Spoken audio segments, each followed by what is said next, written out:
All right, hi everyone. My name is Connor. This is. You're like a one name, like Prince, Madonna, Connor. We didn't work on our comedy. I wasn't even prepared for that joke. I said one line. I'm already got to be on my toes. Connor Sparks. I'm Jeff Shelden.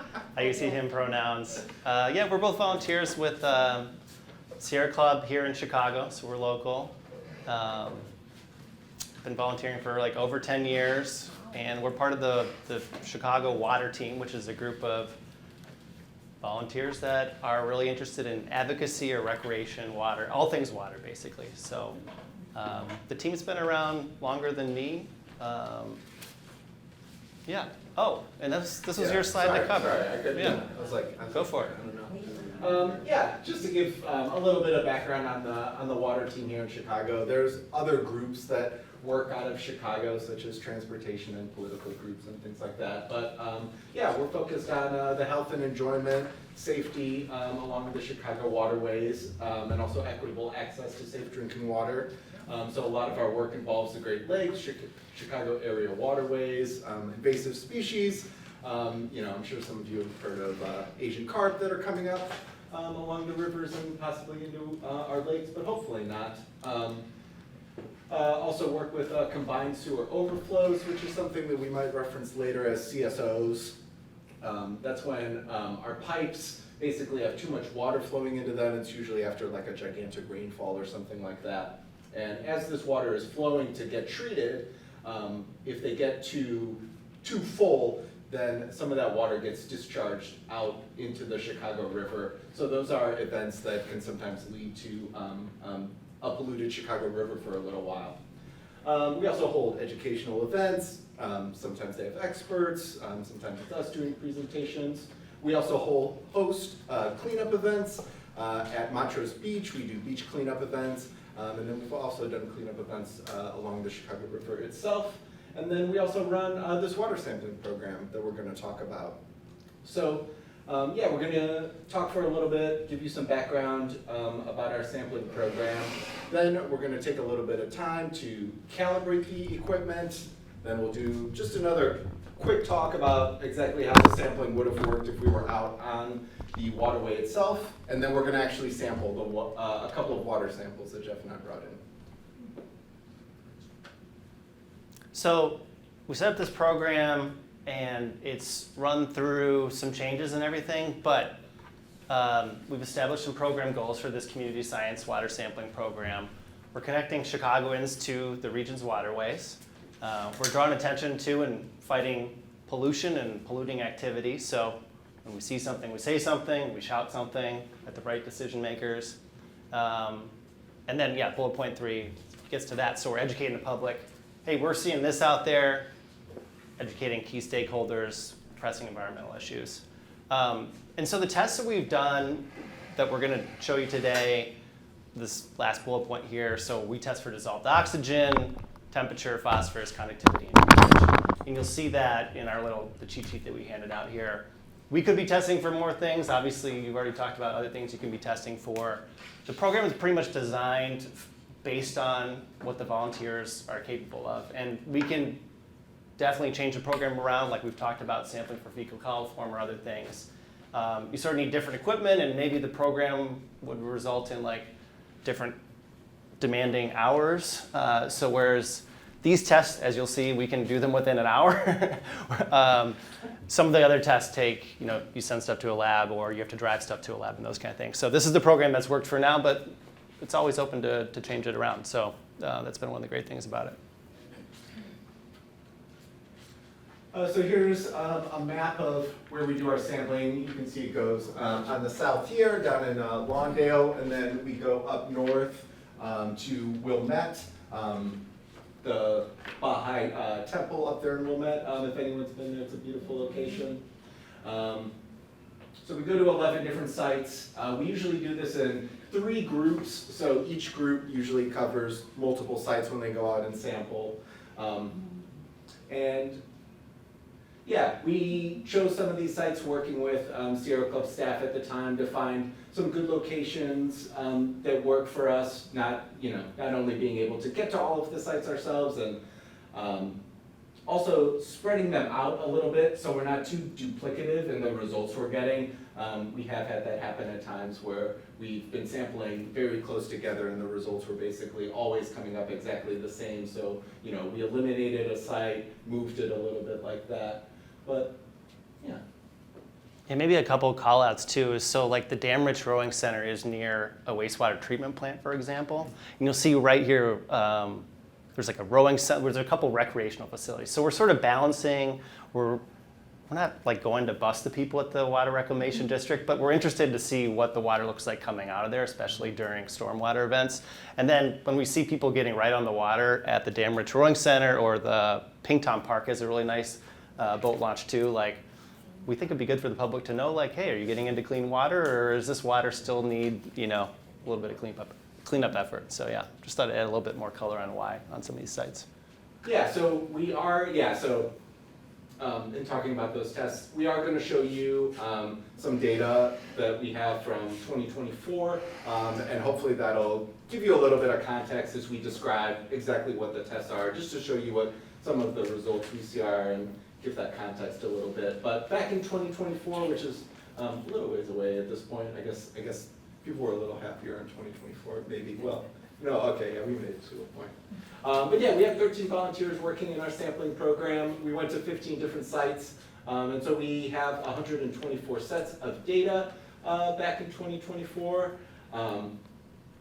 When we go out and we do this sampling, it is a snapshot. So even though we get a piece of data on January 1st, when we go back out, and we typically go out every 3 weeks when we do this sampling. When we go out 3 weeks later and we get a new number, we don't necessarily know what's happening in between those two periods of time. So we can't necessarily say if a reading was 1.0 on January 1st, but it's 3.0 on January 22nd, it's not necessarily a straight line saying, hey, it's just been climbing this whole time. You know, the data in between could be fluctuating, you know, up and down all over the place. It may not necessarily be going all over the place, so to speak, but just want to give that context as we're looking at these data points. They are just periods of time, and we're not monitoring any of this 24/7. And so that's why instead of doing like a line graph, we're plotting this out in terms of like a stoplight report, and the colors aren't showing up super great here. Yeah. But it's going to be green at the top, all the way to like 6 or 0.5. Then we've got like a yellow sort of, it might be okay, it might not be okay, and then we've got a red. So dissolved oxygen, you got your cheat sheet in front of you. Aquatic species depend on oxygen for respiration. they need oxygen. No surprise there, not teaching you anything you don't already know. So fish can be pretty sensitive to this. We saw a few readings in like what is determined as like not a good reading level early last year. And that could be a result of a few things. Probably not in January about combined sewer overflows, because there's not a lot of like rain events that would cause that, although I don't exactly remember what happened on January 15th or whatever that date might be there. It could be, yeah, it could be a number of things that showing on the cheat sheet. So overall, we're seeing dissolved oxygen readings are like in the mid zone for the most part of the year, and a lot of times they're pretty good. The next one is pH, and that's basically showing whether or not water is acidic or basic. If people remember that from their science classes, or maybe they're used to using it all the time. It has been since like high school, since I had remembered like basic or acidic. But 7 is actually a neutral reading, so that's this like kind of middle section, and you'll see, you know, basically all of our readings are in this quote unquote good range. As you go lower, that's what's considered acidic, so you know, below a 7 or 6 and below there, and then once you get above a 9, that's like a basic reading, so to speak. So yeah. Phosphate, our results are terrible on this here in Chicago. They are in a lot of places too. A lot of places you'd think it's fertilizer, right? That's what causes abundance or overabundance of phosphorus. Here in Chicago, not a lot of farms right along our waterway here on the Chicago River. So a lot of it's probably related to the wastewater treatment. We're definitely, the club is focused on getting that process as ideal as it possibly can be. Getting better for the waste treatment plants is an expensive endeavor, so requires some patience too. We did see a pretty decent amount of good readings too, so it's not always super terrible. Definitely more terrible, especially after rain events when there's the combined sewer overflows. So higher is worse. Yeah. So higher here, anything in that red zone is bad. So we're seeing a lot of bad readings. We're seeing some decent readings and some good readings, but. So what was when you told the water reclamation department, what was their response? Have they done anything? It doesn't look like it, but. Yeah, well, this is just 1 year. We could pull the data back going further. I mean, he looks interested in chiming in, so. Yeah, so Illinois has something called the Nutrient Loss Reduction Implementation Strategy, which includes something called nutrient assessment reduction plans. This is specifically for wastewater treatment facilities that are majors. They discharge 1 million gallons or more a day into surface waters, and it requires them to set a plan of action to reduce their phosphorus discharge over a period of time. And so MWRD is a part of that. They are a major. So we are working with wastewater treatment facilities around the state of Illinois to be in compliance. It's specifically for those that are discharging into currently impaired waters or waters that are at risk of eutrophication. So yes, we're doing something. It is expensive. The public is invited to participate, but it is like dumping someone in the deep end. If you don't understand nutrients, if you don't understand where they're coming from, or even the clean water laws, it can be a lot to absorb. And so situations like this where you're learning, I think is a good way to understand some of the issues as well as what we're doing at the club and how it is that you can kind of raise your water IQ to participate and help bring attention to it. We have another one? Yeah. First, I love that you're doing this. You have to have that high resolution time data to actually come up with a policy. But just to be aware, we did work of this type with NOAA in South Carolina. We were very worried about Myrtle Beach, which I'm not even into. Myrtle Beach can be really foul, okay? You want to be careful to plan a vacation in Myrtle Beach. And one of the things that we found was that the city was just going crazy trying to get phosphorus out of every water supply. And they were doing a great job. What they weren't doing was controlling their raccoons.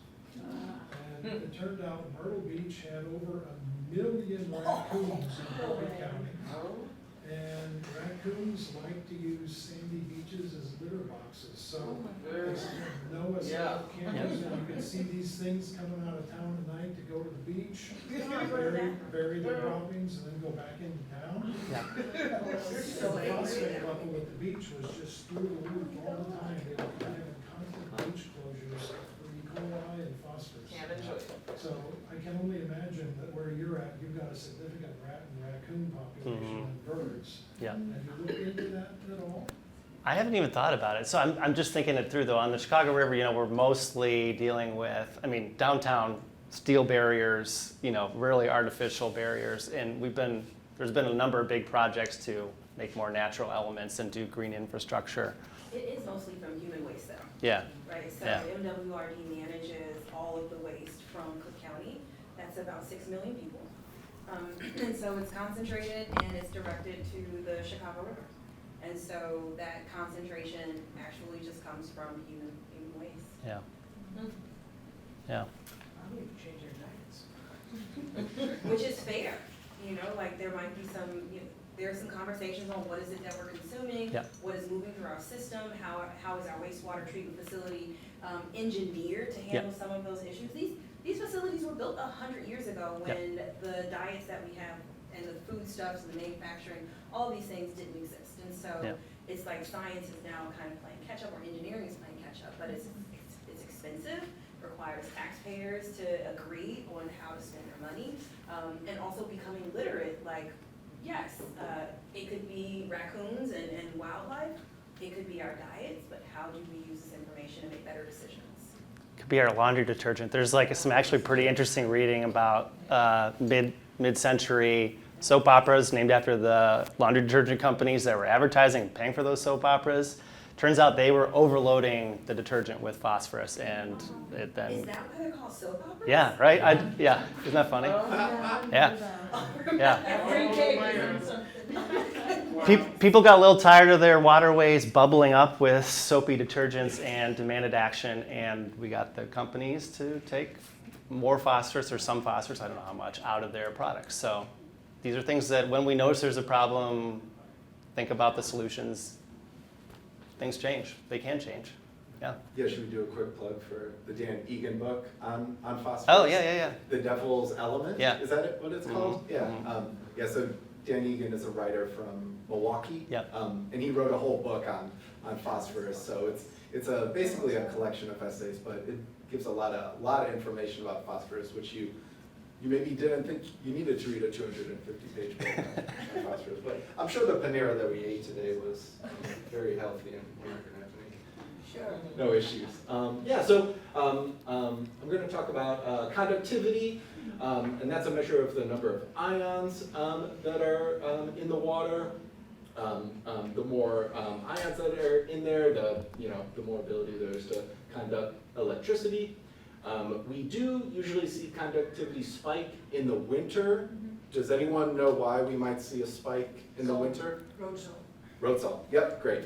Yeah, so you can see the couple of times that we do get bad readings are in the January and February readings, and then you can see it also goes up a little bit there in December. So yeah, usually once it gets to be the winter months, that's usually when we start seeing brand new readings on our meters. They basically start measuring it in a different amount, and then usually someone has to confirm, like, what exactly does this mean again? It looks different than it did in the summer. It's no longer 700. It's trying to tell us it's 2,500. So that's always a good. We remind ourselves every winter that the conductivity is going to go up. We touched on this a little bit at the beginning. So programs change a little bit over time. We started collecting data. We're like, what do we do with the data? There's a website, Chicago River Checkup, that one of our volunteers built, and it's got all the data on there. It maps it out. We might even, maybe we'll dial it up in a second. We're collecting the results now instead of, we'll use a clipboard today and pen and paper, but we also have a Google form so we can just do it real quick in the field. And then communicating out. So the bottom right corner is just a quick visual sample of the blog series that we did. So educating the public through a blog series about what we're seeing out there when we're out there. Yeah. We've already kind of touched on some of these ideas. What's ahead for us? What kind of changes can we make? How can we make the program better? So we talked about either doing brand new tests. We also could sample at more locations. Basically, the only thing we need for that is a lot more volunteers being able to help out. Typically, when we go, I should have said this at the start, but we always try to go on the same day. So when our 3 groups go out, we usually try to all go on the same Saturday. We typically go out in the mornings, but that is a change we made at some point just to try to help us, be able to maybe say, like, hey, on January 15th, we now have all of these data points as opposed to being scattered all over the place. So we also could explore partnerships. Jeff mentioned, the rowing teams when we're at some of the rowing sites, but also during the summer, we've got the kayaks that are going out and things like that. Student organizations that may also fit in with rowing teams. Expanding the type of tests. And then also, better raising awareness. We've got the website and we did the blog series, but how else do we get the word out to the public about what it is that we're doing? I'm sure Jeff has had this happen before. When you're standing on a bridge and throwing a bucket into the water, people will stop and, ask what it is you're doing. Sometimes with maybe a little bit more aggression than you would think is necessary, but some people are just curious, and when you tell them that, we're out here sampling the river, one of our volunteers help us put together these laminated sheets, which make for a pretty good handout, if people are just kind of walking their dogs and they're just kind of like, yeah, just give me something and I'll keep going. Other times, people have kind of like stood there and watched us sample for a little bit, but yeah, you know, how do we get a broader reach? Who's interested in finding out about this? How do we make it digestible so it's not, hey, we'll just do this seminar every week, you know, we'll just show up here every Saturday and people can come by. Yeah, Don. I just want to add on that sometimes when I've gone out sampling with Jeff as his assistant, that I'm only surprised that people haven't asked him for his autograph. That's the only thing. That'll be next. That'll be the next thing. So many anecdotes. I mean, I'll just share the one. So you'll see my like sampling kits over here, and we're about to get hands-on. Don't worry, we're not going to bore you for too much longer. But like, I walked onto a bridge, and you know, we use a bucket to get it in there, and like, there was a police officer that pulled over, and he was worried about that I was going to jump off this bridge, or I was like planting a Sierra Club bomb or something. I don't know. So I didn't blame him, but that was also like another reason to come up with some like official documentation. And those vests will probably make us look a little bit more official too. And I've done, you know, there's some other groups that have volunteer opportunities to sample water, and we've been trying to model some of their efforts too, which is like the handouts and like to look a little bit official or have like something you can say to the public or I guess the police too.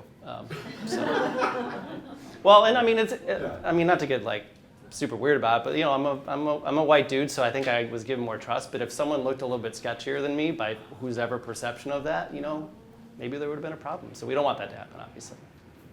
Yeah. What's the gasoline and oil do to the water? What's that? Gasoline and water from all the boats. What's it do?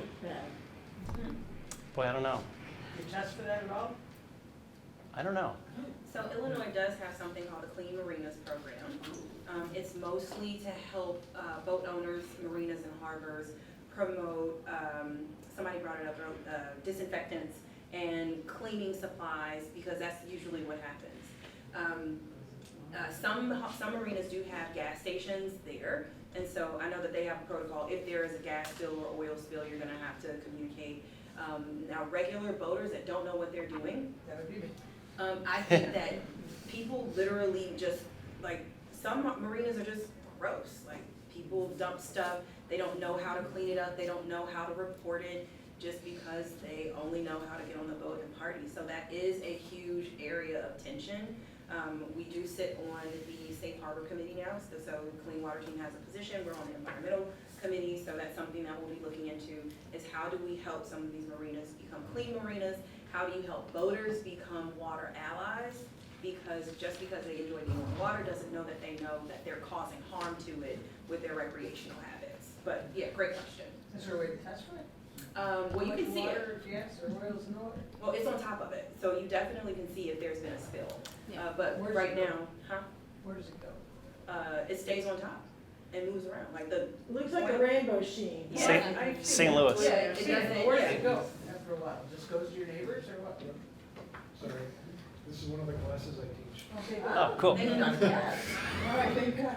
So, yeah, that's called the hydrocarbon sheen, and hydrocarbons are volatile, they go up into the air.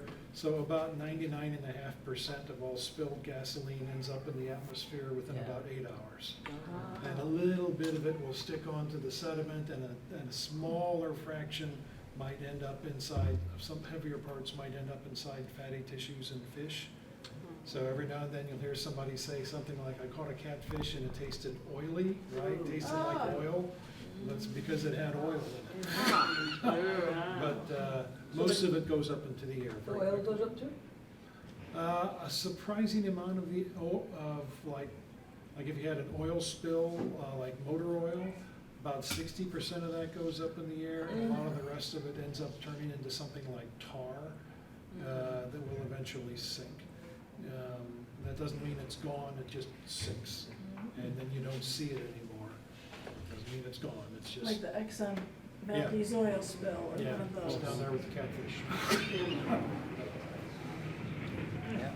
Sorry, I didn't mean that. Two questions. So we sample on Long Lake, and we don't do pH. What, if it comes up acidic, or, you know, what does that indicate? Or So, yeah, anytime it goes either acidic or basic, it is bad, so anytime it moves away from that neutral number, I'm not sure exactly what would cause for it to shift that much. Although, yeah, okay, it does say the effect of acidic water added to a river depends on what salts and ions already exist in the body of water. So it could depend on exactly where you're getting these readings from and what like a baseline reading Could would that be. possibly be like industrial pollution or? I'm not Do you sure. know? I'm not Yeah. sure. Acidic Yeah. sounds really bad. to Yeah. me. Yeah, acidic is bad, yes. Second question, so we send our phosphorus and nitrogen samples to a lab. Mm. What are you using in the field to test for phosphorus? You'll see it in a second. Yeah, Okay, yeah, very good. yeah. But yeah. We might have had an answer to your prior question though. It looked like you were shaking your head like you might know. No. I'll show you some slides about pH in a few minutes. Awesome. See? Yeah. Yeah. And do you report your findings to Chicago or who? We've talked to the Illinois EPA. We have submitted data to the Illinois EPA before, and we're sort of navigating how that process works going forward. Is that like an accurate? Yes. Update? So there is a biannual solicitation of public information by the Illinois Environmental Protection Agency. We had our virtual kickoff with Michelle Rousey, who's the data person, data quality manager, that ensures that whatever's been collected is of sufficient quality, and it will be used to identify whether a body of water should be labeled impaired or how they're going to be moving forward with it. So we are learning what's behind the curtains. We submit this data. How is it being used? If it's being used, and under what circumstances it cannot be used. And so we're now learning that in order for IEPA to use it, it has to be first given to an IEPA certified lab. So the testing that we do can be testing, but we do have to send those samples off to a lab that will verify certain levels. So we'll be moving through making sure groups that want to participate in this are resourced with the appropriate monies, as well as relationships with the labs. So yeah, we just learned this last round. Last month or so, Last yeah. month, yeah. Yeah, I'll just say, like, it's pretty obvious. Connor and I, when we talk about community science, we're a community in terms of we are not scientists, but the program was designed. The program was designed by scientists, and like understanding why these elements are important for the Chicago waterways health makes a lot of sense to me after learning from them. I will also say, like, the storytelling aspect of this to me might be a stronger argument to take action than some of like single data points collected every 3 weeks. There's a new thing going on in the Chicago River that's real-time water monitoring for fecal coliform that an organization called Current is doing. So honestly, they're going to have a much more accurate, like hour-to-hour look at the data. But what we can do here is say we've been doing this for 10 years and we're still seeing this happen. We're now seeing this happen, or this stopped happening. And Sierra Club has the power of an audience of how many thousands of members that we can have talk to their Metropolitan Water Reclamation District commissioner or their city council person. So I think, even if the IEPA is not looking at our data or hasn't been looking at our data, or our data isn't substantial enough to mean anything to them, there's storytelling opportunities from the program. And just getting people out on the water to know what their backyard, what their waterways look like is, to me, just a really important thing. Just a comment, maybe if you have really high or really low levels of something, this might be the time to, okay, let's send this one to the lab. Yeah.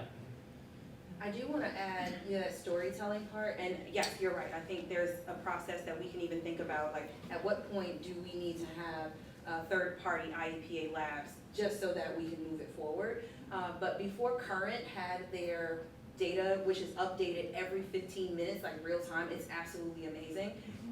They started with the Sierra Club. It was the volunteers that were going out collecting the data before Current got to where it was. So we've informed and been around for so long that we're a part of the history of water monitoring and sampling across the state in some really great ways. And so I was super proud of that. They're like, volunteers started collecting data, right, some years ago. So to see it mature is something that shows the utility of going out and doing monitoring and sampling while some of these other organizations are figuring out what are the technologies, and even the money needed, because Current is also a nonprofit, we are a nonprofit. These are volunteers. We have a staff of maybe 18. Like, so the staff is not the volunteers. So it's really important that people know how to do this, how to translate it, because we are a small team and we do depend on volunteers to be a part of this. I just have one, I want to speak to the last point, the better raising awareness of the activity. You should take up interested, because what public, people are interested, whether they're interested or not. Everybody's interested in clean water. And I beg you to bring some awareness, some talks to the libraries. Around Chicago, wherever, but I haven't seen them in any libraries where I can get to, Harold Washington Library or whatever.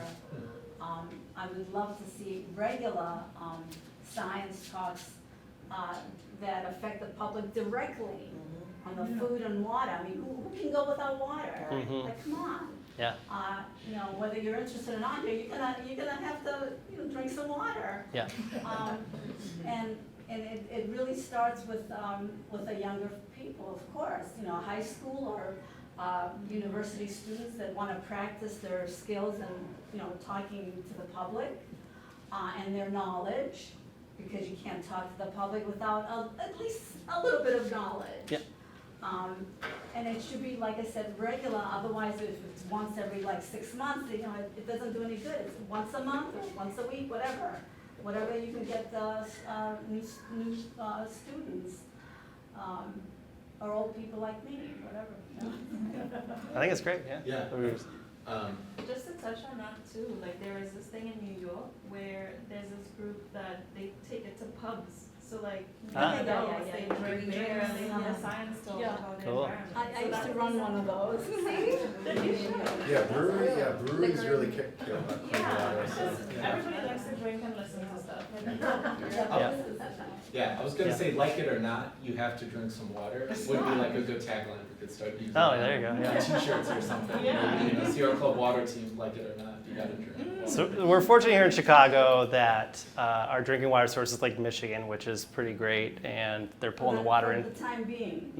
Yeah, exactly. I'm pretty sure it's not. That's Exactly, You had so. mentioned it to me, Lynn, mentioned it, Illinois, blah, blah, blah. EPA, Illinois You also said the Environmental Protection. Reclamation District. Does the Chicago Metropolitan Water Reclamation District have anything to do with the Chicago River? Because those are voted in commissioners where the public could have a say in what they're doing. We still have to argue people down that MWRD is not who manages drinking water. The jurisdiction of water is so different. People will, when it floods, they'll say City of Chicago, when in fact, it's MWRD. So we're Metropolitan Water Reclamation District. So that's at the county level. So people are still kind of confused. Who manages wastewater and who manages drinking water? Most municipalities on the outside of Chicago also buy their drinking water from Chicago. I think we sell our water to 120 cities. Wow. All of the Cook County municipalities, 134 of them, use MWRD for the management of our waste. So anything going down the drain, MWRD manages, and yes, people are voted in. Folks didn't even know that we have commissioners specifically for wastewater. It's become a lot more popular because people are looking for opportunities to run for offices that they think they're easy to hold, but not so easy. But we're seeing a dozen people want some of these seats on MWRD, but if you know nothing about water, if you don't understand climate change, if you don't know anything about nutrients, now we're these are very important seats, to hold. Does Sierra Club ever, what's that called? We do endorse. Yep, we do endorse, we have people coming to us. Now, what we don't have very often is folks coming to learn from us, which is very odd. So I direct, when people say, hey, does Sierra Club endorse? Yes, and I'm sending them directly to the Chicago Water Team, because that's where you need to be, to hear, to listen, to build a relationship with, what's going on with the water. It isn't just come and talk to us and then all of the things about water. But it's fascinating who does not use us, but will come and ask us for their, for our support. So when folks say hey, I'm thinking about running for the seat, I start them with, you probably should start attending our Working in Local Watersheds calls. You should probably learn from our volunteers, because that's where you're gonna get like the nitty gritty on what are the priorities, what are the issues, what's the language, the vocabulary. It is a steep learning curve, learning about water, and that's just wastewater. Different when you start to move into the other elements. We should probably move to the hands-on, Yeah. but I will say there's 9 commissioners. One of them is a former Sierra Club staffer right now, Yes. and another one participated in a water team for 6 Volunteer, years, yeah. basically. So Sharon we have a pretty green, environmentally friendly wastewater commissioners, although we would like to talk to them more, I think is a point Yes. that I would agree with Mila on for sure. And who is in charge of that? President Carrie Steele is the president of MWRD. Commissioner Precious Brady Davis was our former national, and then Commissioner Sharon Waller was a volunteer. She is on point with water reuse. Yeah. Like, that is her Yes. platform. Yes. Mila, Yes. excuse me, Mila, I'm sorry, did interrupt you, Jeff. I just want to ask you, could you repeat what you said? Who manages the drinking water? And you said what? Oh, goes City down of the drain? Chicago Department of Water is Uh-huh. drinking water. Thank you. Cook County Metropolitan Water of Reclamation District. That's the MM. Metropolitan Water Reclamation District of Cook Yeah, I County mean, should we do it? manages wastewater and stormwater. Little What word. goes down the drain is MWRD, what comes out your faucet Okay. is City of Chicago Department. Talk about why we Thank do you it. so much for repeating that. Thank you. Sorry. Yeah. I think Jeff and I both really appreciate the conversation. I think it is probably gonna cut into our time a little bit, and don't wanna go too long. So we're actually gonna skip the calibration part. We don't want anyone to be concerned about that, though. Jeff and I did both calibrate before coming here, so. So calibration, so we made sure the equipment's working properly. You do that by doing a number of steps to basically confirm that the machines are working and their readings match the solutions that you're using, so. Yeah, and then, so typically when we go out and sample, someone usually does the calibration of equipment either the night before or the morning of. The calibration usually lasts for, I think they say almost up to a week. Yeah. Although the calibration itself only takes about 5 minutes once you know what you're doing. But then, when we go out and sample, Jeff mentioned there's a couple of different, places that we go to. Sometimes we're on the middle of a bridge and we've got a bucket.